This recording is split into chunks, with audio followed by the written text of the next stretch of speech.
Legendary Winchester AA shot shells are used throughout the world by millions of shooters. One specific AA target load that has everyone talking is the AA Diamond Grade. The Diamond Grade Elite target load has 8% antimony shot. It's the hardest shot available for crushing clays, and it's copper-plated. Winchester AA. It's the choice of champions. You are now tuned into Shotgun Sports USA. Powered by Winchester. Recorded in the U.S. and streaming all over the world. We talk to shotgun shooters from all disciplines, championship-winning coaches, gun clubs, world-class target setters, vendors, and industry-leading companies that fuel the sport. If you are into clay target sports, you are at the right place for insider information from some of the best in the world every single week. Remember to subscribe to our podcast, leave us a review, and connect with us on social media. You can also catch our episodes on shotgunsportsusa.com.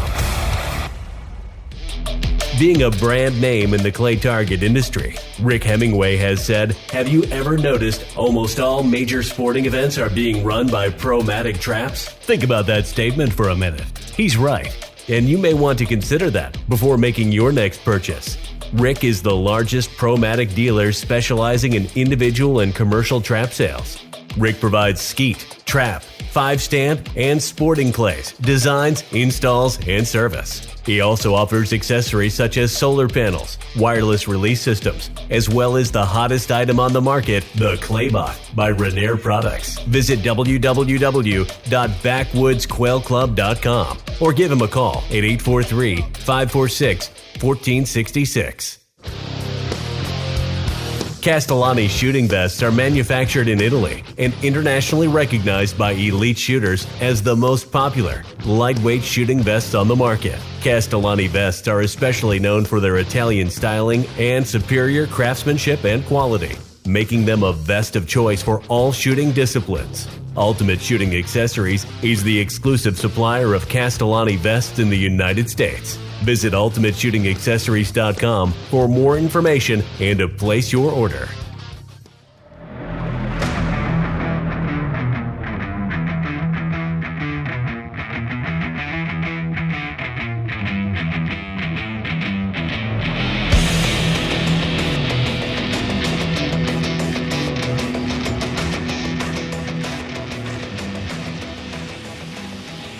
This year at the 2021 NSCA Nationals, we sat down with part of Team Winchester. In this episode, you will hear from Anthony Matarese Jr., Zach Kienbaum, Theo Ribbs, Eric Harvey, and Donny Ballard, all together in one room. We discussed targets, the wind, and how it affected their shooting, the growth of the tournament, and so much more. If you like stories, you will love this episode. Towards the end, we even have a little tribute for Tom Mack that you will not want to miss. Thank you for tuning in and welcome to the show.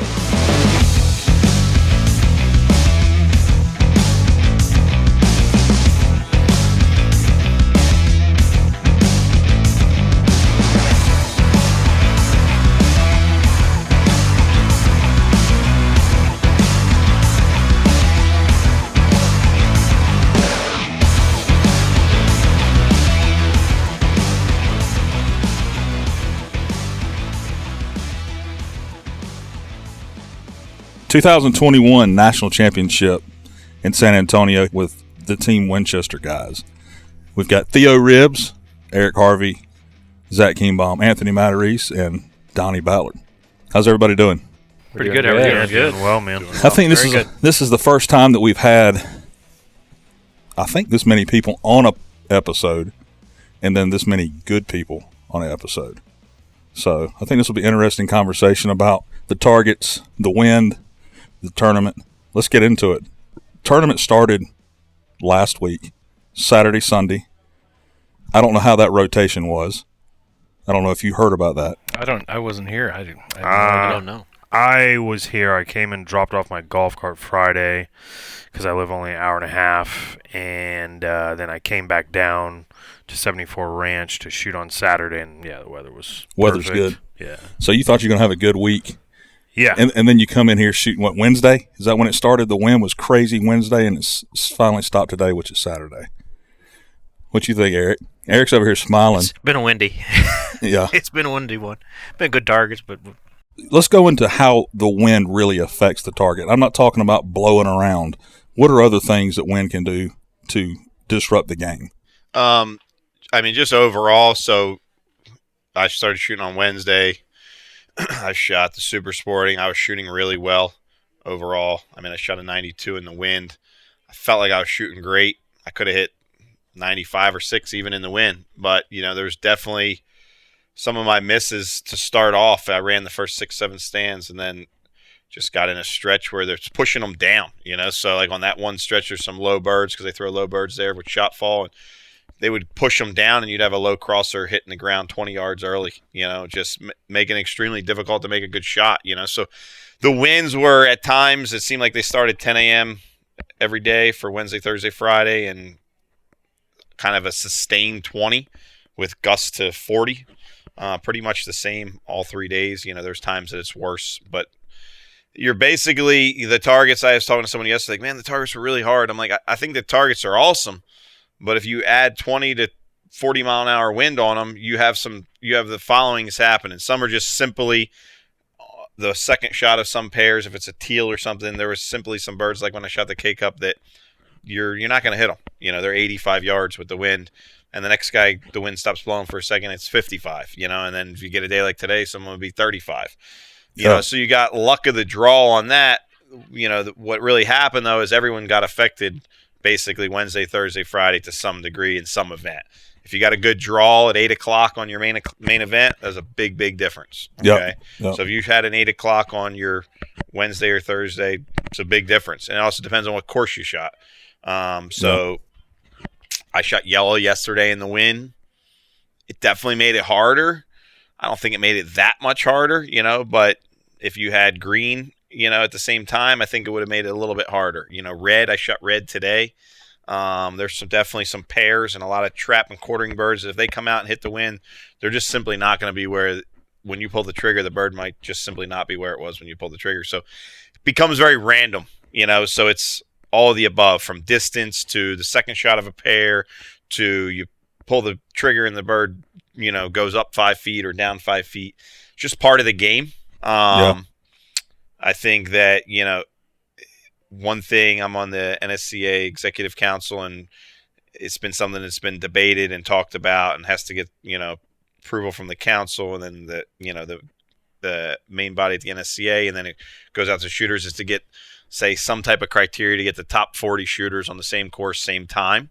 And it's been really close to happening before, and then some shooters would shoot it down and everybody would be complaining, and the NSCA would say, all right, let's circle back and put that on hold, and it didn't happen because I couldn't shoot with my friends or my buddies or whatever. It's going to hurt somebody's feelings that they didn't make the criteria or whatever it might be.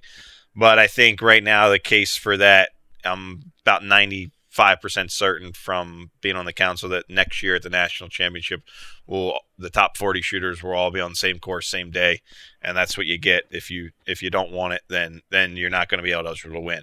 The folks that don't make that cut of the top 40, they're still eligible to win, going out there and shooting any time they want, any 2-day rotation, 4-day rotation.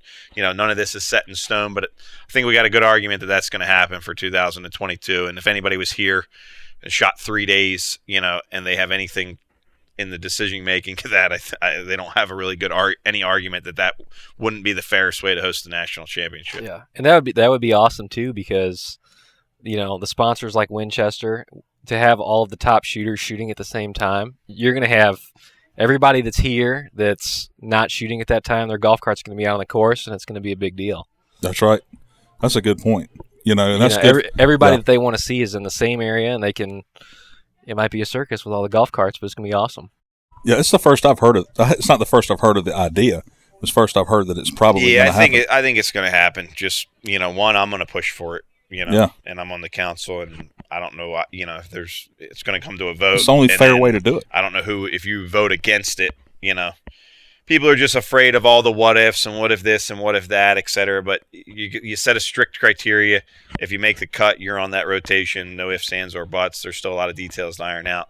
And if you're not on that rotation, you're still eligible to win. You know, we're not going to give you any restriction on what days you can shoot or the weekend before. And, you know, the thing that people don't realize is all the top shooters will go, you know, top shooters in quotes, whatever that is, right? You know, goes, well, what if, you know, all the best guys are out there on one rotation and it blows crazy for 3 days and somebody that doesn't make the top 40 cut comes in on Saturday and Sunday before and wins? Well, they win. Okay. You know, you're kind of putting all your eggs in one basket.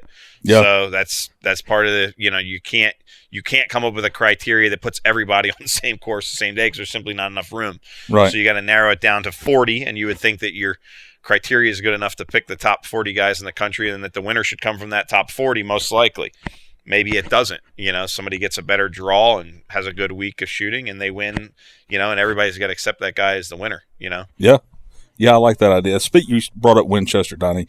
Winchester's become really heavy in the sport, I guess you'd say, really strong in the sport in the past few years. Yep. And I mean, everybody's noticed that. What's Winchester's goal going into 2022? The overall goal is to keep growing the sport. I mean, I think you saw that this year with the Winchester Ladies Cup. Mm-hmm. You know, there was Zach tells a story about a couple of years ago he won the nationals and he won a pretty good amount of money, and Desi also won, and her money was significantly less than Zach's. And that, you know, that's just, there was 90% of the shooters are men generally at most of these shoots, so it's not like it was something that was baked that way. So Winchester, we saw the opportunity to kind of help that out and give more recognition to the ladies, and it's been going very well. So we started the sponsoring the NSCA Championship Tour in 2019. 2019 was a pretty big year for us because we picked up Zach and Desi as sponsored shooters, Rollins Brown and Kimball DuPont, and then shortly thereafter Anthony. So that was a really big year. Last year was a good year at the shoots. There was a lot of shooters shooting. It was a COVID year. So the second year of the tour was a little quieter than the first. Right. And then now the third year has been massive. So the third year was the Ladies Cup. And then we've sponsored the podcast, Shotgun Sports USA. So there's a lot going on. Shortly after that, I think January, February, Theo, we signed Theo. Yep. And then within the past couple weeks, Eric Harvey, Mike and Kayla Wilgus, and then of course Connor Daniel, another great youth shooter. We've been supporting him this last year as well. So everything's going awesome, and we are going to sponsor the tour for another 3 years. So it's definitely something. The snowball is going down the hill, and everybody that works at Winchester, especially in my department, the marketing department, is very active in the shooting sports, especially sporting clays, and then everybody hunts and fishes. And I mean, the president of Winchester comes out and shoots with everybody. That's right. Yeah, Brett is very active. He shoots. So Eric's a local shooter with us. He probably shoots with Eric more than I do. He shoots all the time. I was gonna say, you call Brett and say, "Hey, we're going to shoot." He's there. Right? Yeah, he's all about it. So he'll drive several hours out of his way. He'll go to Jacksonville. He'll go to FLC. I mean, he's very, very active in the sport. So that's good for the sport. It's good for Winchester. It's good for sporting clays, and also we became the official ammunition sponsor of the ATA. Mm-hmm.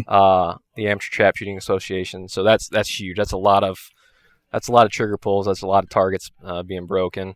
And then the SCTP, the Scholastic Clay Target Program, which is the biggest youth organization in the United States. So there's a lot of good things happening in the game.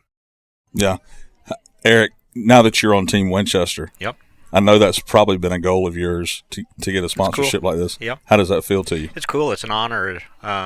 Get to represent one of the best companies there, and right there in my backyard. It's kind of a neat deal. So you can go to the factory. And go to the factory. When you run out, you can just go get some from the factory. Hopefully. No, I live probably about an hour and a half, hour and 45 minutes from down there. So we shoot down at Nilo a lot, and that type of stuff. So it's kind of been a cool deal. So yeah. What about you, Theo? I know you're shooting double A's, but your family's been doing it forever. Yeah, and a lot of people don't know that when I was a junior shooter, I was sponsored by Winchester back in 2010, 11, and 12. And to see the difference from then to now, just the support that Winchester is showing now in the sport, there wasn't a president coming out and competing, and there wasn't this big of a team at the time. So to see the growth and the enthusiasm is huge. Yeah. I did forget one thing. We're also the sponsor of the USA teams for Sporting Clays and FETASC. So Zach and Anthony have been captains for how long have you guys been captains of that? I'd like to touch on something. I think a lot of shooters have been very appreciative of Winchester here in year 2 of COVID with these ammo shortages.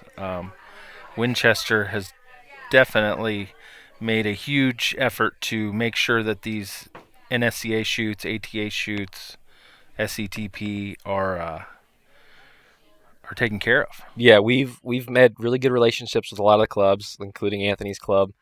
So yeah, if there's an event that we're sponsoring and you're a shooter, rest assured there will be Winchester ammo there for you. This shell house here at the complex, I mean, 80%? I was going to say that. Yeah, there was a sizable amount of ammo sold this week, and yeah, I got here. There's a lot of Winchester ammo.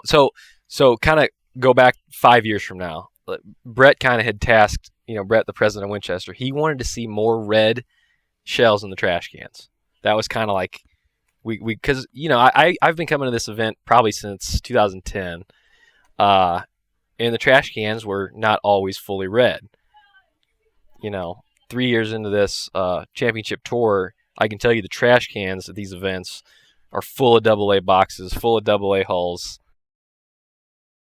It's pretty evident. When you can get a hold of the best and shoot the best, why not shoot the best? I mean, that's what I think. And I was going to talk about the ammo barn also. It seems like there's more shells, more Winchester in there than anything else. We did a good job of allocating some ammunition to this event. We have a great relationship with the NSCA and Mike Hampton and Royce, who kind of runs the shell barn.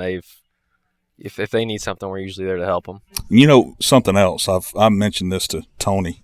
The guy running the T-shirts. Yep. Anthony knows Tony pretty good. There's more apparel and more things to buy in these stores now, which is good. I mean, it's just you pink out. You're giving out towels. Yeah, I mean, I can remember. I've been coming here for 26 years. Okay, I can remember. And for whatever reason, it's because the brand had maybe invested their time doing something else or their resources doing something else. But you could come into the Winchester building 15 years ago and there'd be some person standing there going, what can I help you with? I'm like, I don't know, I'm just checking stuff out. I'm like, oh, okay. There's nothing there to buy. There's nobody to talk to. And, they sent somebody down there just to kind of fill in space, right? So they've changed that drastically. They're focused on our sport more so than I've ever seen, which is awesome. Yeah, that's everybody, really. Yeah, and you guys have done a lot to that, too, I would say. Because everybody sees you. They talk to you out on the field, and people are coming up, and I know you guys are focused on shooting, but you always go the extra mile to talk to somebody, shake a hand, and that goes a long way. Let's talk about the tournament. I know we want to talk about the tournament, how it's going, how you hope that it ends up. Zach, when you started out Thursday shooting the main, kind of give a rundown of how it was with you in the wind. I think I kind of got lucky. We started on the orange, which is kind of in the middle of the 4 courses there, a little more trees. I didn't really feel like it was too windblown. I don't think it got affected too much. I think I got lucky there. Put up a good number, good first day score. Definitely got affected the second day, shooting the green later. Describe the courses for the people listening. The orange course. It's a course, but kind of describe the targets. So the 4 main event courses here at the complex run east-west. It's a straight line east-west road, and they're basically in quarters across the property. The 2 middle courses, which would be red and orange, are a lot more trees. Mm-hmm. The ends, the east end and the west end, are definitely a little more out in the open, definitely affected by the wind more. This shoots the luck of the draw, man. It's been this way for years. I don't recall having heavy wind for 3 consecutive days, but there's always one day that's going to blow pretty good. And I can tell you in side events, you kind of got to get a little lucky. You're going to catch the short straw several years in a row on some of these side events. Sometimes you start an event here and that winning score is not going to come off. There's too many good shooters, and that winning score is not going to come off that bad weather round. But this year, with three consecutive days of heavy wind has really affected some stuff. I haven't looked at the scores from last weekend, but do you think any of those scores hold up to win in the Nationals? In the Open, high overall, no. Okay. But there's a very good chance that some of the concurrents are won off of either the weekend, the Saturday, Sunday, or maybe even the Monday, Tuesday rotation. I'm not sure those names that we're looking at. I'm not sure which one of those rotations they shot. Yeah. And Zach, what day or what time did you start Thursday? 3:30. 3:30. Okay, and it was windy. Yeah, that's the time I started. Okay. And honestly, Eric's on my squad. I don't think we were affected too much. No, I thought our second day, our green course, our 8 a.m. was affected more towards the end. It started nice. Yeah, it started very nice. It started cold. Yeah. But it was about halfway through, wind picked up, and that's when stuff started getting a little interesting. If I started on one station prior, we started on 6. If I'd have started on 5, I'd have 3 more targets on my scorecard right now. Definitely. But that's just, again, luck of the draw. Simply because of the wind. Yes. I watched Zach miss 3 on one station. Our last station. He had a good score going and missed 3 on the last station. Yeah, really? That's what it is. I was going to say, it was just blowing down. There was nothing to do about it. Yeah. Where'd you start Thursday? Yeah. I started on green at 10:30. Is that the hardest, in your opinion, the most difficult course out here, the green course? Historically, it has been. It's the most open. I mean, any year it could be the different course, but I would say historically it's where a lot of the lowest scores come off of. It's just got the more room for big targets. I started at 10:30. The wind had started to blow a little bit. By 11 o'clock, it was ripping pretty good. Started off nervous. Been shooting real well, and You started off nervous? Yeah, real nervous. Couldn't even feel my feet on the first 2 stands. Okay, I swear to God. Really? Yeah, I missed. Do you always get nervous? Not always. It just, to be honest with you, I've been shooting this year. I feel like I'm shooting the best I ever have, and I'm very confident. And I just, basically, and it was so much so that I'd, thought a lot about winning this tournament, maybe too much so, and just started nervous. I missed my last bird on my first stand, just simply, afraid to miss. And then I go to the next stand. It was probably the hardest station that I've seen so far in the tournament. Just happens to be my second station after I missed the last bird on the first station, being nervous, and everybody on my squad's missing. My squad's having a rough week. Which isn't normal, but we've just had bad draws on some wind, and nobody can kind of get any traction type thing. And everybody on my squad's missed 2, missed 3, and I step in there and Dutch the first pair on the missed the first pair on my out on my second station of the Nationals, kill a pair, miss another one, kill a pair. Then I got a good good run going, and so I was down 4 birds in my first 2 stands of the national championship. And just, worked really, really, really hard and shot a 70 and on some tough conditions, and was super happy with my score given how I started and the wind, etc. And, the next day I kind of felt the same way throughout my first round on yellow. Their wind was blowing, but it didn't affect it. It made a couple stations maybe a hair easier and a couple a hair harder. There was one bat 2 on yellow that was freaking a mile away. You'd pop out of the tree and it was 70 yards away. I hit it 3 out of 4 times. But you could have missed it. Every time, just with a little bit of poor execution. But on yellow, I just missed 1-1-1 a couple stands, and then at the end I misread a tower and killed me. It was the kind of nail in the coffin for me winning the national championship. I just misjudged it, panicked, all the above, so that's the game.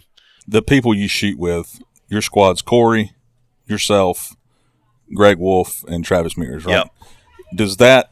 Do you think shooting with those guys help you? Or It does at times. I mean, what it does is you see somebody shoot something well and helps you build a little bit of confidence. I would definitely say that given that really none of us are shooting well, it's probably hurt us all this week because we're so used to somebody, being in there running targets and giving a good example and a boost of confidence. When I'm following Greg, I've never seen Greg Wolf shoot as bad as he's shooting right now.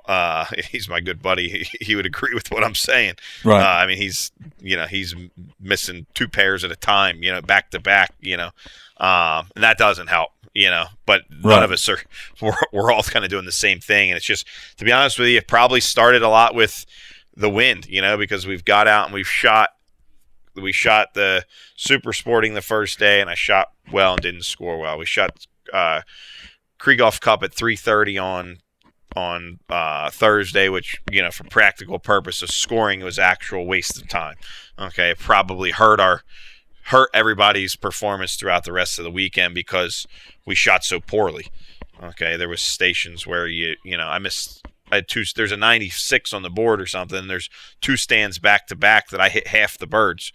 Okay, so how's that going to help you the rest of the week? Okay, you're actually a detriment to your own confidence just being out there shooting. So yeah. I mean, generally a good squad helps you, but a good squad that's shooting bad, I would say, hurts you. so shooting like that is hurting your confidence.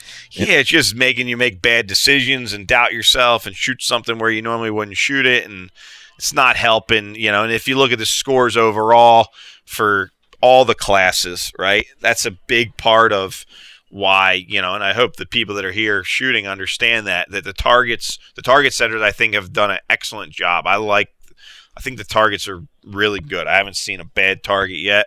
I think the distances and the difficulty is appropriate, but the scores that people are shooting is not a reflection of how the targets are set. It's a reflection of the wind. I mean, I shot an 86 in the 5 stand. I shot an 86 in the K-Cup. I haven't shot 2 86s in an event, any event. I don't think I've shot 2 scores in the 80s, all season. Okay, yeah. Never mind back-to-back events. And the birds really weren't that hard. It's just, could I have shot low 90s on both of those? Sure, I could have. Okay, but when you get a couple taken away from you from the wind, you doubt yourself, you get off your game of hair, the game's tough, okay? And taking it's just like you can't get any traction and get moving. So that's kind of been the story of, my squad, and I shot well today throughout and just didn't score well, partly because of a reflection of just how I feel of getting, beat up the last 3 days. Today I was on 74 on red with 3 stands to go, and missed 3 birds. Okay, just because I haven't shot. I'm used to missing. Okay, that's why I missed more. Yeah, okay. I think everybody here agrees. Yeah. Did any of you get blown by the wind while you're mounting the gun? I had my barrel getting blown. Yeah, for sure. I mean, definitely. it's like the wind was blowing so strong that sometimes it would blow like yourself. No question. Yeah. And it's, what do you do when you call pull? If that wind's blowing you around, it's powerful. Really? Justin and I, we don't get blown around quite as much as some of these other guys. No, I felt like I need to put on some cleats or something. That's the next thing. Shooter cleats. Shooter cleats. Shooting cleats. Yeah. Yeah. One thing I want to say, and I'm gonna pick on Anthony just for a second. Said he's nervous. How many nationals have you shot? How many 26 national 26 championships. nationals. You're still nervous. Yep. People that haven't come to nationals come. Okay, it's you. This is my 7th or 8th nationals, and I still, when I turn the corner up here to see the complex, it's still. You're here. I'm here. Yeah, I'm it's here. time. It's cool. Yeah, it's cool. You posted a picture the other day, Zach. 30? Yeah, my first nationals was 1991, and I'll reiterate what Eric says. Pulling through that, making that turn up there by the Beretta Pavilion and looking down on the complex, I get the same exact feeling I did back then. This is like I don't know, the Augusta National of It's like golf. Jack Nicklaus driving Yeah. up the. It really Yeah. is. I mean, It's this cool, was this was the shoot when I was a kid that everyone talked about, everyone wanted to get to, and it's kind of like growing up doing it. It's kind of like Christmas. You're going to go see all your family and your friends, and you're going to get a heck of a competition as well. Yeah, I think, what we talked about earlier with changing the format for this rotation would be a game changer for our sport, just for people coming out and being able to see it at the end. It's a game changer for all the competitors too, just in terms of it. Yeah. A level playing field is big difference, and we don't really do that in our sport throughout the year. So, sometimes the sport's hard enough for someone to be consistent in, so to have a dominant player is difficult because you don't have an even playing field rarely. So I think it would be an interesting, change for and a positive change for spectators, participants, and the person that's going to be crowned the national champion. Do you think they should do that for every tour stop? No. Regionals and U.S. Nope. Open? I don't, because look, I'm a classic example. Most of the regionals I'm going to make by flying in on Thursday and flying out Sunday afternoon. Okay. If Donnie told me, well, you got to stay there, till Monday, I'm going to, hand him back my gear. Okay. Because I'm not going to do it. Okay. Right. You can't pay me enough money to, Right. to be there for 5 days. It's just not in the deck of cards for me. Right. I don't want to do it. I'm not going to do it. So, and there's a lot of people that might be in the same boat, if they're trying to shoot at a high level and still get home, be with their family and run a business, et cetera, that if you told them something like that, you're forcing them to be on a mandatory rotation, et cetera. I shot in the South Central Regional, and I was home at 9 o'clock at night from Texas, Right. on a connecting flight. Right. So, I left by 2 in the afternoon. So certain rotations. So look, at the end of the day, it's a regional championship. It's important, but nobody's winning a regional championship doesn't change your life. For some people trying to strive to be the best they can in this discipline, winning a national championship does change your life. Right. You could be recognized and get a sponsor that you wouldn't be able to get, and what if you were really close and got the bad draw on the wind and you could have won that thing and been a breakthrough shooter, and somebody gave you an ammunition sponsorship or a gun sponsorship, and now you can do this at the highest level. So, winning a regional championship's not going to change your life, but winning a national championship could. It just puts you in a different class as a shooter, and that's a big deal, and it should be one on level playing field. Yeah.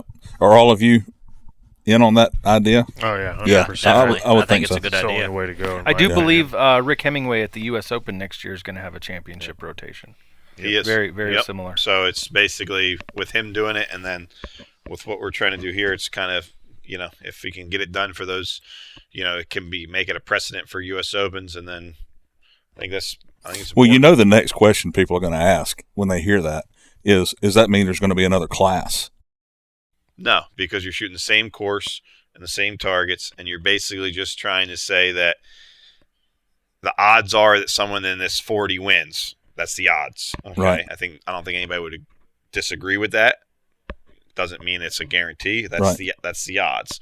So you're trying to narrow down the probability that the people that are most likely to be the U.S. Open champion or the national champion come from the shooting on the same Right. conditions. If somebody else gets a different draw and maybe gets better weather than them, then hats off to them that they won it. And guess what? You're going to be on that rotation next year. Yeah. Now, I've seen you shooting a whole lot more this year, it seems like, than maybe years prior. Is that right?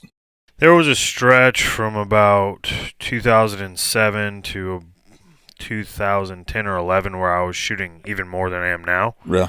And that was due to mostly my parents were paying for everything, right? So as you get older, things change. Yeah. And responsibilities come into play.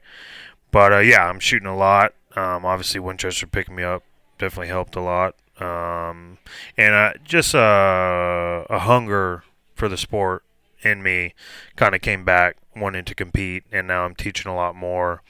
And so just being in the sport from a teaching standpoint and a competitor standpoint, for some reason made me enjoy the sport a little bit more. Yeah. How's your week going?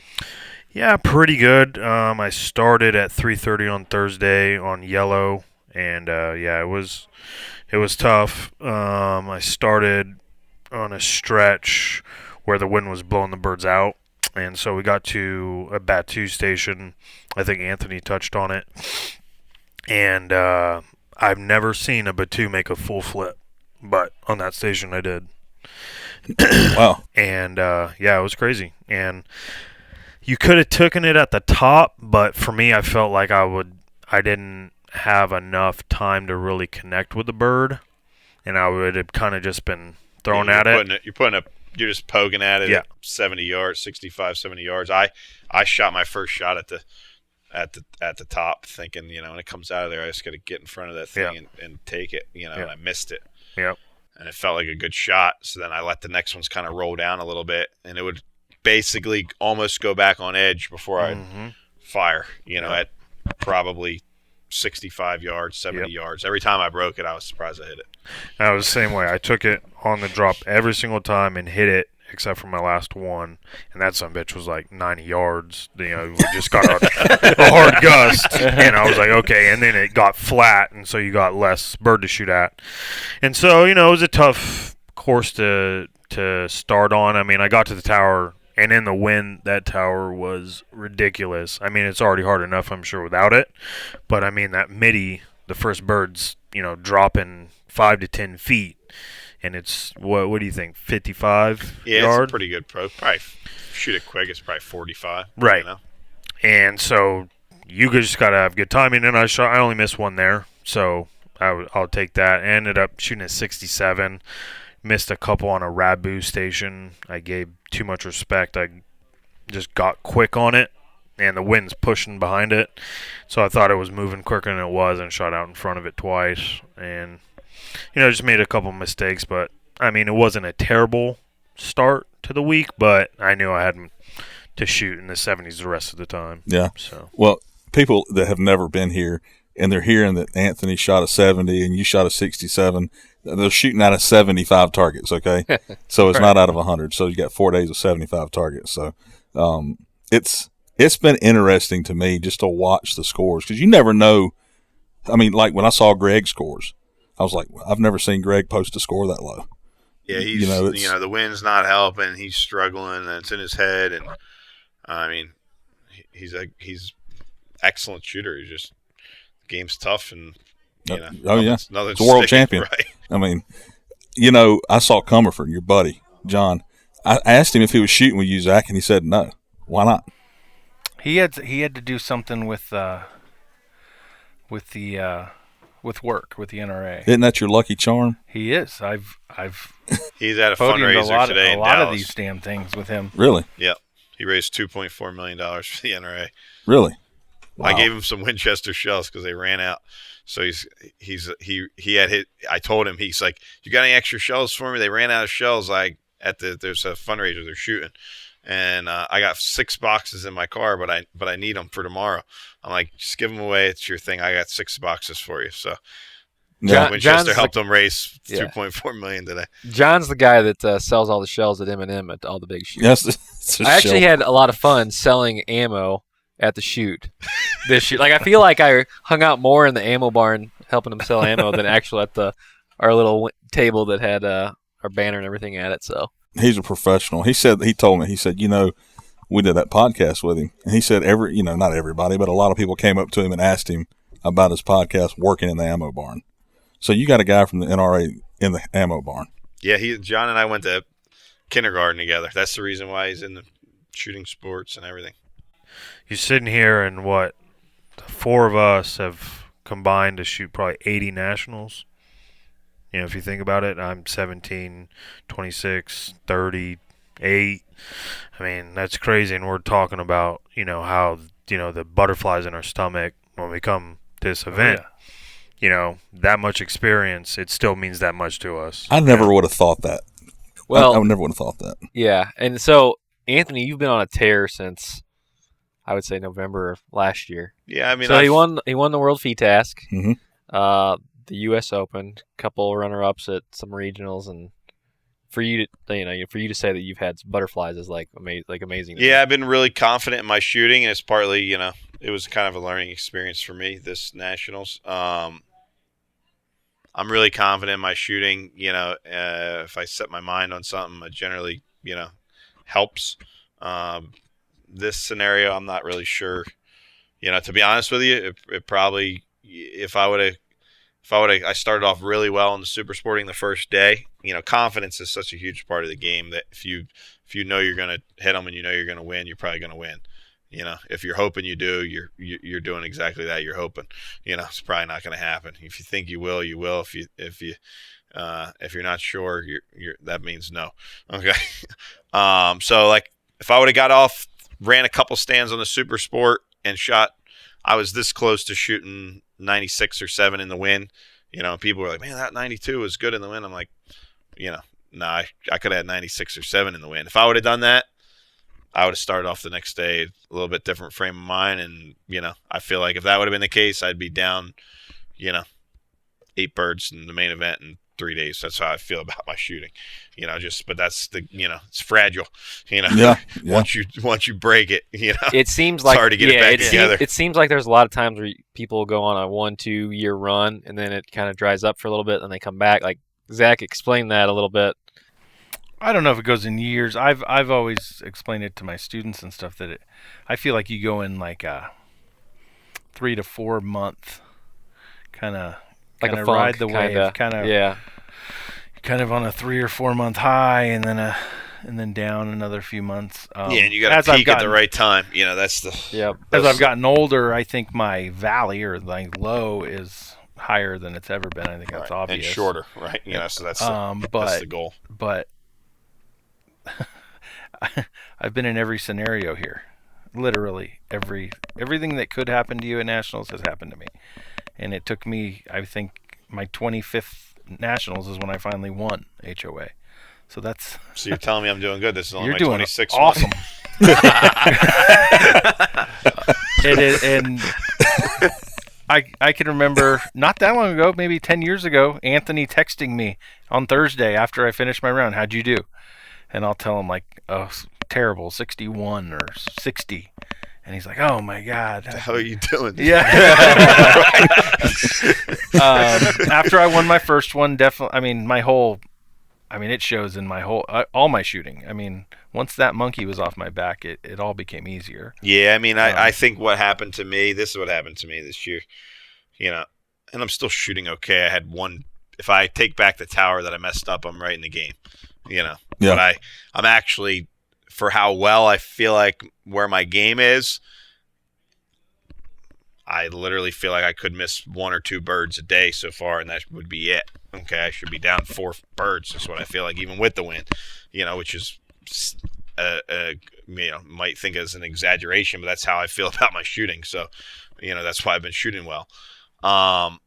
What happened to me is I've been very confident in my shooting for a year and a half, and when that's the case, I haven't gotten nervous. Okay, when the U.S. Open, the targets were not that difficult. They were good. They weren't easy. There's good shooters who only shot 180. I missed 3 birds. I actually never felt, besides maybe like my last couple stands, my first couple stands of the third day, I never felt like I had any chance of missing a target. Okay, that's right. So it's like someone could say, how could you shoot 197? Because I never felt like I even remotely saw a bird that I would entertain the possibility that I could miss it. That's how confident I felt with my game. Now here the birds are a little harder, and my overall confidence wasn't high enough to overcome the desire that I had to, that created the pressure and being nervous to win the national championship. If the birds were a little bit easier, I probably would have got away with it. Yeah. So you basically have a expectation, and your nerves come from the probability that that won't happen.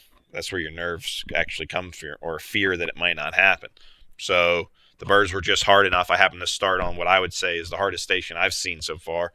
Second station on 2 on the green, and one of the hardest anyway. And station 3 on the green. What describe that? What are they? It's just a low off to mid speed. The ground kind of tapers down, and the bird dives into the ground, so it's dropping kind of the whole way, but it's off speed enough that you have to really ride the bird, the whole way to feel the speed of the bird. I don't think it's a bird that you want to just jump out in front of and shoot it early.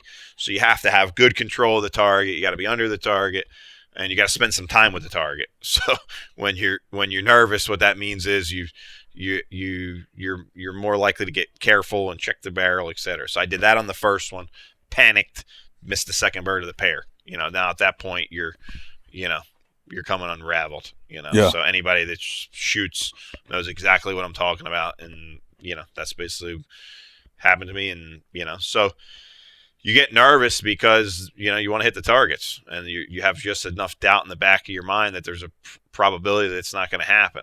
You can look at the scores here. Yeah, the wind is bad, but you can look at some really good shooters and go and look at their score and go, so-and-so got 50-something. Okay, well, the wind didn't affect them that much because somebody on the same rotation shot 67. Yeah. You might think of as less experienced shooter than him. So how the one guy beat the other guy by 10 who's not as qualified of a shooter? Because the other guy got behind the curve and started doubting himself and trying not to miss, and his whole world caved in on top of him. Yeah, that's what it felt like to him. And if you've ever shot well and trying to do well at any level, I don't care if you're in E class, you know exactly what I'm talking about. Oh yeah, yep. I remember you told me, I don't know, maybe a couple of years ago, that I'm coming back. Right. You remember telling me that? Yeah. I'm going to come back, and you're going to see me start winning some tournaments again. And he's done it. So that's good. Compare the Nationals. You're speaking of 10 years ago. What's the difference in the two, size-wise? I think it's grown just gradually over the years. The difference, wow. It feels the same to me. Does it? It excites me. Our big change really happened probably like 15 years ago. When it went to the 300. 300 birds, and it went to more side events and super 100 bird. I remember shooting the Nationals with 50 birds super sporting. Really? Yeah, that was probably 10 years ago, 11 years ago. 2009, 10 was only 50 birds super sporting. When I first started coming, it was K-Cup, 5-stand, V-task maybe, pump and side by side. Pump and side by side they've always done.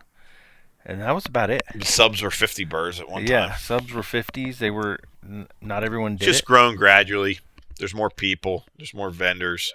Just the brands and the different brands here more brands are here, and they're got more stuff to sell. And yeah, they mentioned last night that this year is the biggest Nationals ever. It is. Yeah. And you won the Top Gun last night too. I did. And I'm not a very good night shooter, so that's big accomplishment for me. I have won it a couple times, but every time I'm surprised I win it. I can't tell how far the birds are by just looking at them. I got to look at them hit the ground. If I see them hit the ground, I can judge them. But if I just look at the bird, I'm normally way off. You're a pretty good night shooter, aren't you, Theo? Man, it's hit and miss, man, honestly. Obviously. Yeah, only two options. Sometimes you walk out there and it's like you can't miss, and other times it's like you can't even hit them, and it's like you don't even know where you're at and why you're missing. And then on the other side of the coin, you're like, damn, I don't know how I'm hitting all these. So yeah. I think it just depends. I think we all can talk about it here. We've all shot at night. There's two big things that happen for me. One is distances are very difficult to judge with the light shining onto the birds. Sometimes the birds, you just can't judge how far they are. To me, they look a lot further than they are. Okay. And then for your barrel, if your barrel's up in the sky, the barrels, if they wait till the right time, they get good lighting, the bird sticks out real big, and your barrel's invisible because it's black in a black sky. So for me, I can lose reference of where I'm actually shooting at, and then I lose reference of where the bird is. So if you don't know where the bird is and you don't know where your barrel is, when I say where the bird is, how far away is it? Okay. Right. And then if you can't judge that real well, it's also easy to misjudge angle. So for me, if I can see where the bird starts and see where it hits the ground, that's the only thing I can go by, and I put some chalk on my barrel to. Yeah, I was going to ask to get some type of see something in the sky against so you got some reference for your eye. Right. One thing I've noticed too from night shooting is a lot of the fields they're geared towards trap and skeet, the lighting. So when you set up sporting clays targets and at farther distances than a 45-yard trap shot, it seems like the trap and skeet lighting is better because your shoot offs are at nighttime most of the time, and they are for sporting clays, but just the nature of a lot of the clubs are set up for trap and skeet. The lights, anyway, just the lights. Yeah, Zach did well last night. I was proud of him. I'm kind of like Theo and Anthony. I've gone into that event and shot great, or some old PSCAs when we used to shoot at night. I'm hit or miss, just like Theo said. Sometimes I look good, sometimes I'm terrible. Yeah. And I can't tell you what it's going to be till we get out there and do it. Yeah. Yeah. Now, how much do you guys believe in chalking the barrel? Obviously, Anthony, you believe. I believe in it for sure. Because so I chalked my barrel last night. I don't really remember seeing my barrel.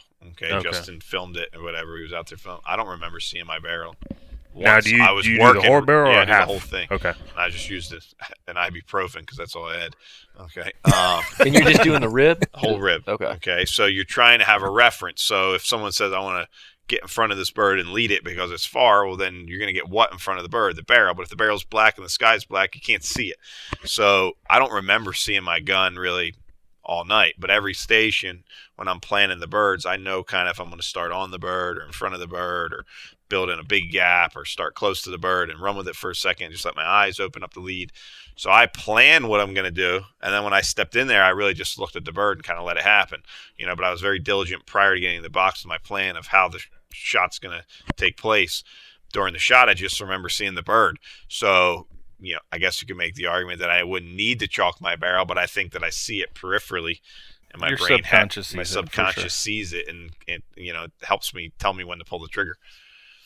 I've chalked them lots of times over the years. I don't know if I should admit this or not. I've kind of a light sheen of rust on the top of my barrel that allows me to see it at night now a little better than in the past, so I didn't need to chalk it last night. So you don't clean your gun? No, I do, but yeah. Use it. No, I do, but it has rust on it. Yeah. That's funny. Well, I do want to bring something up. So I know, Theo, you won this as a junior, right? Yep. And then you guys, Zach and Anthony, have won it as well. There's only one person sitting in this room, though, that has won the Nilo Open. That's Eric Harvey. Yeah. Back-to-back Nilo Open champions. Back-to-back. So he just won something else, too. Wasn't it FLC? Oh, yeah. He did. He won the All-American All-Around. Yeah. Yeah. But I did want to plug Nilo Farms a little bit. So Nilo Farms is outside of Brighton, Illinois. It's kind of like Winchester. It's our hunting club. It's open to the public. Anybody can go there. And every year for the last 3 or 4 years, we've thrown the Nilo Open, which is I think the one year we had 287 shooters, which is a pretty good shoot. A lot of good prizes. So as we've gotten into sporting clays deeper and deeper, we've invested in the Nilo as well. So we've got a bunch of new traps. We're throwing NSCA registered birds there. So Brighton is about half hour northeast of St. Louis. So if you're in the Midwest, and if you're in a couple hours driving distance of Nilo, come on down and shoot some sporting clays. It's a great day. I mean, Zach was out there 2 weeks ago. Shoot sporting clays in the morning and then do a pheasant and chucker hunt in the afternoon. Really? Nice. I need to go check that out. How's the new house doing? It's good. About killed me building it, but I was a general contractor, so it went well. Saved a lot of money building it. Harvey helped me out a little bit with some questions. He's an engineer. You built it the wrong time. I built it. Right, you got right at the right time. I got lucky. On the early side of it. I bought all my material before COVID. Yeah, prices, right on the right side of it. And then I sold my house at the peak of the market, so I got lucky. Yeah. Worked really hard and pulled it off, saved a lot of money being the general contractor, but it about killed me. Took a couple years off my life. It's a beautiful house. Those girls are going to – it's an awesome spot for them to grow Now, up. how old's your girls now? 7, 4, and 17 months. And is the 7-year-old starting to show any kind of interest in shooting? She's shooting her BB gun, yeah. So it's an interesting eye dominance story. She's about as most complex eye dominance as, she's only 7, so, I don't know if something will change or whatever, because I don't really teach that many people that are 7 or younger. We've been trying to figure it out since she's 4. She basically tests. If she points one finger, she tests. She points her right finger, she tests left eye dominant. She points her left finger, she tests right eye dominant. Okay, if she points the gun, if you get it up there, she's got no idea what direction it's pointing. Okay, I set up targets for her, and she couldn't hit anything. Okay, I mean, we've been doing this for years. If I hold the gun, be like, pull the trigger, I can tell she doesn't think it's on it because she's, my 4-year-old daughter, I'm pretty certain left eye dominant. She shoots on her left side. If I hold her hand and go, hey, pull the trigger when you think you're on it, like I got it on it, she could hit twice as many as my 7-year-old daughter. Okay, and she'd been doing it for, a third the time, right? And my 7-year-old daughter was just about at the point where it didn't make any sense to her because she couldn't understand it, and I couldn't get her to, they're little and it's only a BB gun, whatever, but you still want to hit something, okay? And I could kind of hold it on there and get her to hit one, tell her to pull the trigger. But suddenly one day, she was getting to the point where I asked, you want to shoot your BB gun? Nah. It wasn't entertaining her to her. So I'm like, all right, well, she's definitely cross dominant and not even as simple as like switch shoulders or close. You can't close an eye. Okay. Close one eye, both eyes closed. Okay? Right. So I go, all right, what side do you want to shoot on? She goes, I want to shoot on my right shoulder. I'm like, all right, which I don't think it matters for her. I'm like, all right, we're going to tape your whole left eye shut like camaraderie. Okay. And put your glasses on. She's got a little shooting vest and everything. I set up on her play set. It's got like a rock climbing wall. I set the targets on there because put them right on the little rock things. Set up like 10 targets on there. I'm like, all right. And I got her a new BB gun. So the one I had before, thinking we're going to teach her the right way. Don't have sights. Don't look at the sight. So I got her one with just a regular iron sight back to, the other one I broke the sights off intentionally. So I got her a regular BB gun. I'm like, all right, see the little hole? Put the bead in that. Put it right on the target. Okay. She could hit 10 targets in a row now with her BB gun, 7 years old. Literally, since I taped her eye and got her to understand how to aim, she hasn't missed one yet, and she likes to do it. If I went right now, like, you want to shoot your BB gun? Yeah. She runs and gets it and wants to do it. So that's really all that matters at this point, Yeah. My 4-year-old, she's all about it 1 minute, and she's 4 years old, right? So next minute, she don't want to, she wants to ride her bike, right? This may be the first time I haven't seen your wife at a shoot in a while. Yeah, they've been coming. The kids and the wife been coming quite a bit. It's Halloween, so the kids got stuff going on. It's their last cheerleading. They both cheerlead. They're both cheerleading. Last cheerleading game of the season is actually right now. Yeah. I just looked at my phone. My wife haven't texted me. That's because they're at the cheerleading. Yeah. So they didn't want to miss that, and Halloween's tomorrow, so Yeah. they decided to stay home. Right. Harvey, you got some big news. What? Don't you have a baby on the way? Oh, baby on the way. Had a baby shower, right? Baby shower. Yeah. Expecting in December, I believe. And it's a boy? It's a boy. A boy's on the way. There you go. Yeah. Well, good. After Nationals, before Gator Cup. Somewhere in there. So as long as you don't miss any shoots. That's right. I was going to say, as long as it all works out timing-wise. Yeah. But, Yeah. Yep. Looking forward to it. So to gives the listeners some context, we are in the back room of the Winchester building. We were supposed to be in the main room with so we redid our building, I don't know, 3 or 4 or 5 years ago, and we were going to be in the front room. We got a lot of nice tables, but Brett agreed to have a Desi birthday party and a baby shower in the front of our booth, so we kind of got delegated to the back room. So this couch is more comfortable than chairs anyway. This is a comfortable couch. Yeah, this is good. So we've lost a few good people from our sport due to COVID and some other things this year. One of them being Tom Mack, and when you come to nationals, you always hear Tom Mack's name. And I know Anthony knew him really well. And Yeah, I don't know when I met Tom Mack. He's one of those people that just became your friend over the years shooting, and he's just a real likable guy. I mean, if there was anybody that didn't like him, it was because he told too many jokes or he told an inappropriate joke to somebody. That would be the only person. He was a likable guy. I don't know when I first met him, probably 20 years ago.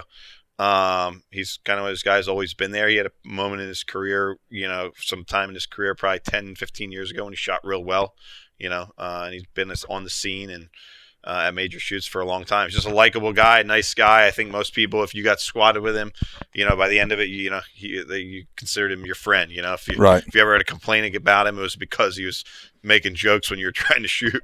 That's kind of what he's known for. I always joked around about Tom Mack. I said he's either one of the smartest guys on the planet, or he sits home rehearsing jokes. Okay, one or the other, because he could just go on. You have any funny stories about him? Yeah, so we were shooting at the Western Regional just this year. It's the last time I saw him. He's on the squad behind me, and it's in a state park or a county park, and we get done a station. There's a game warden and a park ranger there on a Polaris, and they call my squad over, and they go, they got a target box, and there's a rattlesnake in there blown in half. Okay, and they go, anybody know who shot this rattlesnake?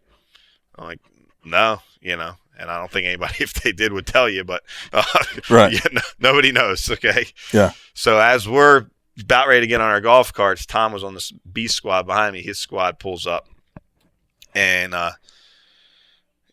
these guys go over to his squad. They got the box there with the snake in it. Okay. And we're all waiting there sitting and listening. I'm really sitting there listening because I'm waiting to see what Tom's going to say, right? Because he's just one of those guys that's got a joke or a smart comment about everything. So the guy goes, anybody happen to know who shot this rattlesnake? Tom puts his hand straight up in the air like he's a school student, okay? And he goes, sir, I did, sir, okay? And salutes the guy, okay? So at this point, I'm not sure if he's actually joking, okay, because he's always joking, or telling the truth. So the guy goes, you're going to have a word with me. Come over here, sir. He's like, sir, yes, sir, okay? Shaking his hand and stuff. The guy doesn't even want to shake his hand. He's patting him on the back, okay? So at this point, again, we still don't know if he actually did it.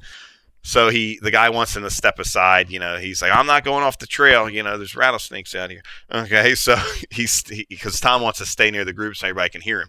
Yeah, okay? Right. So the guy's like, sir, did you really shoot this rattlesnake? He's like, yes, sir.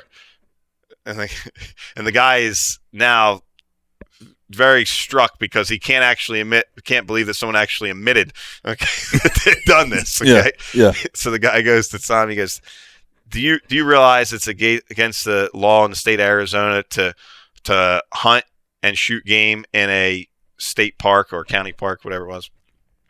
And Tom goes, a rattlesnake? And the guy goes, yes, a rattlesnake.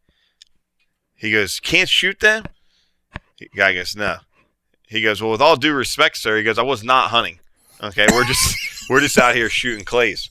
Okay, so now the guy's like looking at him. He goes, well, it's against the law to harvest wildlife. He goes, sir, with all due respect, he goes, where I'm from, we shoot rattlesnakes and we eat them. Okay, he's like, I got a great recipe for you. Okay, so now this guy is like looking at him. He can't believe anything that he's saying, and Tom's like keeps calling him sir and mister. Okay. I was walking down the trail and, across the trail, and I was trying to defend myself. So, that's why I shot it. He goes, and back home we shoot rattlesnakes. So, sorry, I didn't know. So the guy goes and has a team meeting with the other, I think it was a park ranger and a game warden, or, 2 park rangers. And they come back and they go, all right, sir, we're going to let you go. Okay. But don't let this happen again. Tom comes back to the group. He goes, thank God. He goes, in the state of Montana or Wyoming or wherever, he goes, I shot an antelope. Okay. He goes, and they want me to come back out there for court. He goes, I tried to settle it. He goes, I tried to settle it out of court. He goes, but they want me to come back to court. He goes, I tried to tell the guy on the phone. He goes, I'm going to have to drive around the state. Okay. Because I ain't going back out there for court. This is what he told the game warden after he let him go for shooting the rattlesnake. He told the game warden that. Right. So now the funny part of all this is, if you know Tom, I don't know if any of this he actually did. Okay, but he told the whole thing through the story of that he shot this rattlesnake. I would say there's about a 60% chance that he did not even shoot the rattlesnake. Okay, and he just knew that he was going to get the opportunity. Okay, to mess with somebody, and then tell him at the end that he was joking, type of a thing. So anyway, just a quick story. If anybody that knew Tom Mack knows he was a funny guy, and I'll remember those two stories for as long as I live, because they're memorable. Shooting tip I heard Tom Mack say, which is pretty good. Okay, I didn't really when I heard him telling it to someone, I'm like, you've got to be kidding me. That's your lesson you're teaching people, Tom. He was standing at a station, and he took the shell barrel, which was about the size of a shotgun pattern. Okay, and he goes, "That's your pattern." Okay, and he took a target box and he threw it on the ground like 6 feet, 8 feet to the right of the box. He's like, "You're 6 or 8 feet behind it." Okay, your pattern's here, the bird's over there. He goes, "I told you 4 times to get in front of it." Okay, he goes, "You got a 30-inch pattern and you moved it 2 inches to the right." Okay, he goes, "You're still 6 feet behind it." Okay, and he would get out in front of the cage and he moved the trash barrel 2 inches. He goes, "That's where he shot the second time." He goes, "You want to know where he shot the third time?" He moved the trash barrel over 2 more inches. And he goes, "Yeah, you're right. You gave it more lead." Okay. He goes, "But you didn't move the position in your pattern. Your pattern went in the same spot every time." So if you think about it, okay, there's a lot of people less experienced. They're behind it. They give it a little more. They get a little more. They give it a little more. They shoot behind it 4 times. So it was a good kind of lesson that I kind of realize importance, years later, like, okay, someone's trying their best to follow your guidance, but they're not actually changing anything. They're further in front in their mind. Right. Okay. But on a relative scale, they're not actually, so what his point was, he said, if you don't move your pattern by 30 inches, you're not moving it. Okay. Yeah. So, it's kind of that's a generalization, but it's pretty true, so I learned something from him. Yeah, I want to hear the story about your daughter.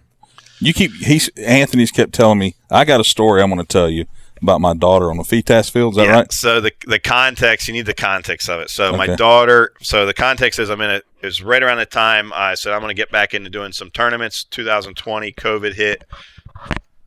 There's not any tournaments. I went and shot in the North Central Regional at Northbrook. Just flew in, shoot out the weekend because I had a big fishing tournament. But I just went there to get myself back in the game, get some competition experience. And then 2 weeks later was the North East Regional at Hopkins. And anybody that knows, in August, I'm generally in a fishing tournament. So we fished seriously. So we had a fishing tournament, and I was going to go up and shoot Hopkins on Friday, Saturday, and Sunday. No, actually Saturday and Sunday, just doing the main event and the FETAS on Saturday and Sunday. Actually, I had to squeeze the 5 stand in there. I had the tournament. I couldn't come on Friday, so just doing everything on 2 days. So on Friday night after the tournament is a big party and stuff, and awards ceremony, and it's a big deal. And my wife wants to go out and see all of her friends from down there, and it's like that's what all the women want to do is go out on Friday night after the tournament, and they go to the awards thing, get dressed up, and drink too much wine, whatever. Right. Okay. Yeah. So, that's kind of the fun part for them is socializing and all that, right? Right. So we go out on Friday evening to that, and I'm just ready to go home. I'm just having a couple beers just to, stay awake. So I don't go to bed till 2:00 and 1:30 in the morning before I get to bed. I'm in Ocean City, Maryland. I got to drive 2 hours to go to the tournament. I'm shooting 50 FETAS main event and 105 stand. I got 2-hour drive to get there. I'm going to take my youngest daughter, who's 3.5. Okay. And anybody who knows me and when I interact with my kids, etc., I do whatever. Okay. I'm not afraid to take all 3 of them and go out to dinner by myself with them or whatever, change diapers. I don't care. Right. Right. If somebody else can do it, I can do it. So I ain't really worried about that. So she's potty training at this point, doing pretty good. Okay. But, I should have brought spare clothes, etc. I didn't. And this kid, her name is Amelia. she's awesome. She's super enthusiastic about taking her to do anything. Like, you want to go to the tournament with me? We're going to be out there all day. Yeah. Can we get candy? Yeah. Yeah. So we head up there. We drive 2 hours. I'm tired as can be. I slept like 3-4 hours the night before. I get there, register real quick, go out, get my golf cart, go out there. And I'm at Hopkins. I'm on the first parkour right behind the clubhouse. So before we went out there, I'm like, you got to go potty?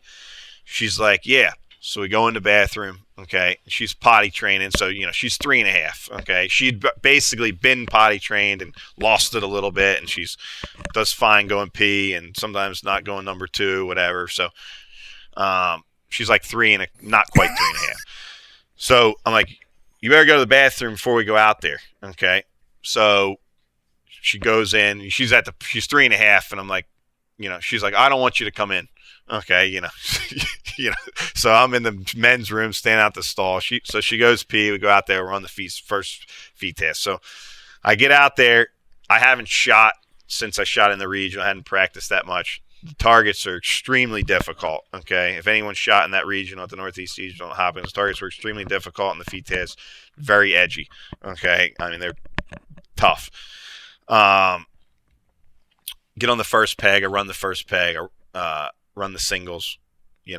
Some of the birds, I can't tell if the birds are on edge or I'm going off of 3 hours of sleep and driving 2 hours, okay, and fishing all week. We're fishing all week and fishing, sleeping 3-4 hours a night, okay, right, for this tournament. Right. So get to the second peg. I shoot the singles. I'm shooting with my buddy Bill Dennis, a student. He goes, your daughter's got to go to the bathroom, okay.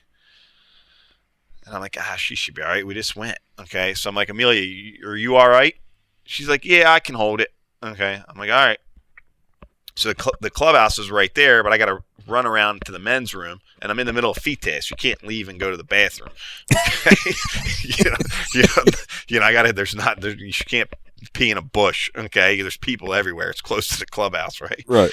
So I shoot the doubles. Okay. I'm still straight. Shoot the doubles. Okay. Get to the next peg, okay.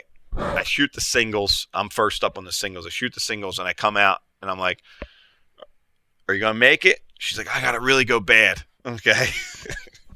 I'm like, all right. I pick her up. I'm like, come on, let's go. I just grab her. We got to run like 40 yards to the bathroom. Lucky it was near the clubhouse, or would have a porta potty if we were out in the field. So I pick her up. I run. I'm like, all right, you ready? You got to go? Okay. I'm like, I thought you already went. She's like, I got to go poop. Okay. Okay. I'm like, all right, so we get in there, right? And I'm literally like, I got enough time between you shoot singles and doubles, and I was up first, so I got a little bit more time. So I get her in there, same thing. She's like, I want you to leave. Okay. I'm like, all right, I'll stand outside the stall. I'm like, you got to hurry up. Okay. I'm like, and I'm like rushing her. I'm like, are you done? Okay. She's like, okay, I'm done. Okay, so go in there, wipe her ass, okay, pull her pants up, she pooped one little turd about the size of a quarter, okay, and so you got to look forward to, Harvey. Okay? So we run back out there. Oh, my God. I missed one in the double, shoot 24, okay, which is like, the guy's like, man, that's awesome. I probably would have hit that one, right? I missed, the birds were hard. And he's like, that's awesome. The highest score on here has been 21. I'm like, oh, cool. Okay. So we go to the next parkour, pull over there. Meanwhile, nobody on my squad actually knows this story. Okay. So it'll be the first time they've heard the whole thing. Okay. And this part, it's a little bit graphic. Okay. But it's little kids. So it's, it's funny. And this is, I ended up winning when the whole feed test was said and done, I won the feed test event by 7 birds. Okay. Out of 100. Okay. Wow. So this is all happening. Okay. So I go to the second layout. We're there like early, sitting there. Okay. And a guy that I give lessons to, his name's Rick, he comes over. He's talking. He's like, hey, man, good to see you. We're sitting there waiting. We could have went to the bathroom, done whatever. Okay. She's sitting there on the golf cart coloring on her book or whatever. Okay. And Rick's talking to me or whatever, and he's talking to her, and she's sitting right there in the cart. And I get up off the cart, and I'm getting my stuff, and I look, and it's just lucky I caught it, or we would have had a real damn mess. Okay. So I get up off my cart, and I'm getting, literally like the referee's walking over at this point. Okay. And I'm putting shells in my pocket, and I'm like, "You all right, Amelia? You got everything you need?" And I'm looking at her like, just like I'm looking here towards Zach. Okay, about that far away, but I'm on a little different angle. And I look between her leg and her shorts. Okay, in the front. Okay, not in the back. Okay, and between her like underwear and her shorts and her leg, I can see a turd. Okay. Okay. Like, like how this thing got in the front, I have no idea. Okay. Besides, she wasn't done going to the bathroom, and I rushed her to get to the next layout. She has no idea it's there. Okay. Luckily, all she eats is she's getting a little better with her diet, but she literally eats hot dogs, macaroni and cheese, chicken tenders, candy, and potato chips. Okay, so as you can imagine, the consistency of it is luckily about the density of a golf ball. Okay, so the ref is the lady Elizabeth Plastic, I think is her name. She's standing right there. My squad has no idea of this, right? And I don't want to alarm her, because if she's like potty trained, if she gets something goes wrong, she gets really upset. Okay, so she would have like a complete meltdown, right? So I'm trying not to, and she would have been fine. She's been doing pretty good with it, but it was the circumstance of what happened. So I'm like, Amelia, we're gonna run to the car real quick and get something out of the car. So I go to my squad. I'm like, look, I got to get her something out of the car real quick. That's just what I told him. I'm like, let's go. And the car's not far. So we haul ass over there. Okay. I go to my truck. I open the car door. Okay. I'm like, look, you spilled something on your shorts. Okay. I'm like, look that way for a second. So I pull her pants down. Okay. I got wipes. We used a whole damn tub of wipes that day. Okay. So I'm like, you got something on your shorts. You sat in something. So I pull her pants down. Really didn't, wasn't smeared or anything. It falls right out like a golf ball. Okay. wipe her off a little bit. Haul ass back to the parkour. This parkour is even harder than the last one. Okay. So she's fine now. She's colored. She's cleaned up. Okay. I get in there. I run the first 2 pegs. On my last peg, okay, it wasn't her. So on my last peg, it's got this midi chandelle at like coming off a tower that like pops over the trees and drops at probably like 45 yards fast, like diving down. It's thrown down off the tower.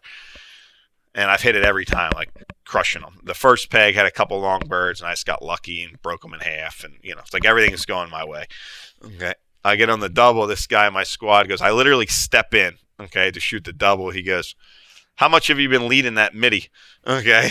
That's what he says to me as I step in there. And I look down and I'm like, and I thought about it. I'm like, I don't know. I'm starting out in front of it pretty good. I'm not even sure. That was my first midi was on the first. I missed the pair, shot another 24. So I shot 48 on those 2 layouts with all that going on. And then like the next score on those 2 layouts for the weekend was 41 or 42. So wow. And I got lucky. It was one of those things where I didn't have any pressure on me. I was obviously distracted. Okay. Yeah. And, and 2 or 3 birds, I hit on the second barrel and they broke in half with 1 pellet, so it's just kind of a good day. That's funny. So later in the day, we're out on the course. Okay. we're in the back of the course, all the way in the back ravine. There's no toilet back there. My squad mate, again, the same guy, he goes, I think your daughter's got to go to the bathroom. I'm like, oh my God. Okay. So like, I'm literally just getting ready to walk into the station. Okay. So I'm like, Amelia, you all right? I'm going to have to wait a little bit. Okay. She's like, yeah. So I shoot the station. We come out. Okay. She didn't make it all the way. Okay. So we got to go to the bathroom, throw her underwear away in the toilet. All the same day. All the same day. Come back to the house. I didn't bring any spare clothes. My wife's like, where's her underwear at? Okay. I'm like, that's the least of our problems. Okay. We made it a whole round. So I ended up shooting a 97 in the main event, which was a good score the first day. So it was an adventure, She doesn't even know, she doesn't even know to this day that this has all happened, okay? Because she knows the part, we're on the sporting clay course, but out on the feet test range, she had no idea. Okay, really? So I pulled it off, and that's funny. I don't know how happy she'll be about this, because she's probably going to be the shooter. She's the most likely. Yeah. My youngest one's too young. My youngest one's too young to know. So this is the oldest one now? Middle one, okay. She's the most apt to shoot, I would say. I got a Tom Mack story. So this was probably like 2005, right when I very first started shooting, and it's like one of my first events. I think Zach might have been there. He might have won the shoot. It's Desert Lake Classic. I remember. I think it was either you or John. You won. I won the shoot. I think you won the make or break or something. Yeah, something like that. You were real little. Yeah. Tiny. Yeah. Anyway, Tom Mack was one of the guys my dad first started shooting with, and so my dad brought his girlfriend with him to the shoot, and so Tom gets this funny idea, tells my dad, "Hey Willie, I'm gonna bring your rental car up to pick your girlfriend up. I want you to get in the trunk. I'm gonna drive up." And my dad goes, "All right." So my dad gets in the trunk. Tom Mack decides to turn his hat sideways, blare rap music, and so he pulls up right next to the lobby. She comes out, expecting to see my dad, and he's like, "What's up, baby?" and like talking all this, crap to her, and she's like looking around like, "Where's my, boyfriend?" He goes, "Oh, I'm your new boyfriend. He wanted to trade." And so she still doesn't believe it, and she doesn't know Tom. I forgot to mention that. She doesn't know who Tom Mack is at all. Never met the guy. Right? And so she's like not about it. She doesn't want to get in the car. She's like, "Where's my husband? This is our rental car." He goes, "No, he took my girlfriend. So I was, told to take his." And, finally he kind of, let her in on the joke and lets my dad out of the trunk, and she was like, didn't even think it was funny at all. And so the rest of the time we go shoot the main event, and he's just trying to make light of the situation. She's still mad about it the whole time, and at one point Tom was a little heavier, some people know, and so he's like got this sweater, and he's like playing, and she's videoing a shoot, right, and he's like, flopping his man tit up and down. and oh yeah, I still have the video too. Anyway, so that's my Tom Mack story. I want to hear your story. Zach shaking his head. Zach, come on, Zach, let him tell the story. Whatever. Tell the story. All right. So this is the story of how Zach became Captain Winchester, I guess, if you could call him team captain, Team Winchester. I don't know. Well, you can pick it. I don't care. So a couple years ago, when we were getting back into sporting clays, we were kind of tasked with, okay, who are some good ambassadors in the sport who could help us out. So I was I was pretty active in shooting, so and I get the sporting clays and the Skeet magazine, so I know who the people. I know Anthony and Desi, right, and I know I kind of give a list of names of who I think would be good for Winchester. And it turns out most of those people have made the team already. So this is in the beginning. We have not signed anyone. So we send an email to Desi Edmonds. "Hey, Desi, this is Donnie from Winchester." I think my boss Jason was on there too on the email.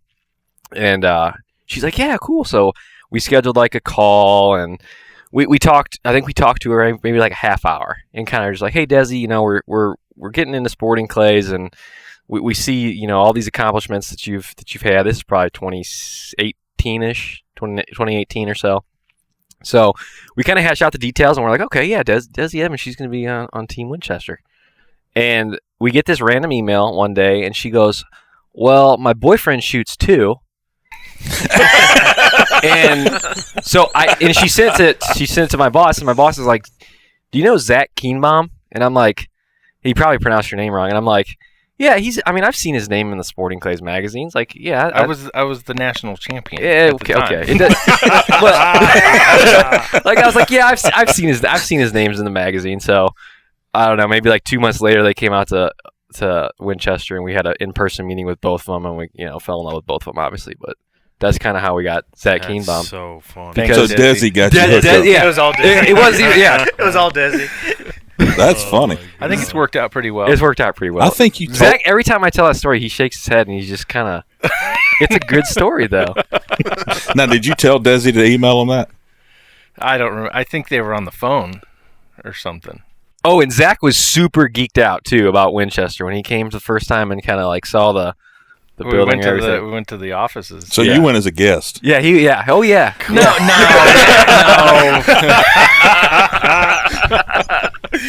He was Desi's guest. Yeah, he was literally Desi's guest. Yeah. Oh, my boyfriend, he shoots too. And my boss was like, oh, okay. So they really wanted Desi. So she was really the first one on Winchester then. I would say so, yeah. Yeah. Oh. It was the same time period, but, she probably signed the paperwork first. Well, Zach wouldn't check his email probably, so. Yeah, I was going to say. I didn't even know he had an email address. That's funny. I like that story. So, anyway, anybody else got anything else? Zach's got a ton of funny. I can't. I have Tom Mack's story. I can't. He's told me a million jokes, and I'm not a good joke teller. Anthony's a much better joke teller than I am. But we're gonna miss him. He was a great guy, good ambassador. He he represented a lot of companies over the years and did a good job. Yeah. Heck of an instructor. I've had a good time here at Nationals, getting to see everybody, and I guess I hope everybody finishes well, and we'll see who the winner is tomorrow or Sunday. So. Yep. All right, guys. Well, thanks for coming on. And Thank you. Thanks, Justin. Thanks for having us. all of these guys are coaches. We'll post some info on how to get in touch with them on the website. And if you're in the area and need a coach, you just call these guys other than Anthony, and they'll be glad to help you probably pretty promptly. Glad to help you. You just got to wait. Yeah, you just have to wait with him. So, all right, guys. That's it.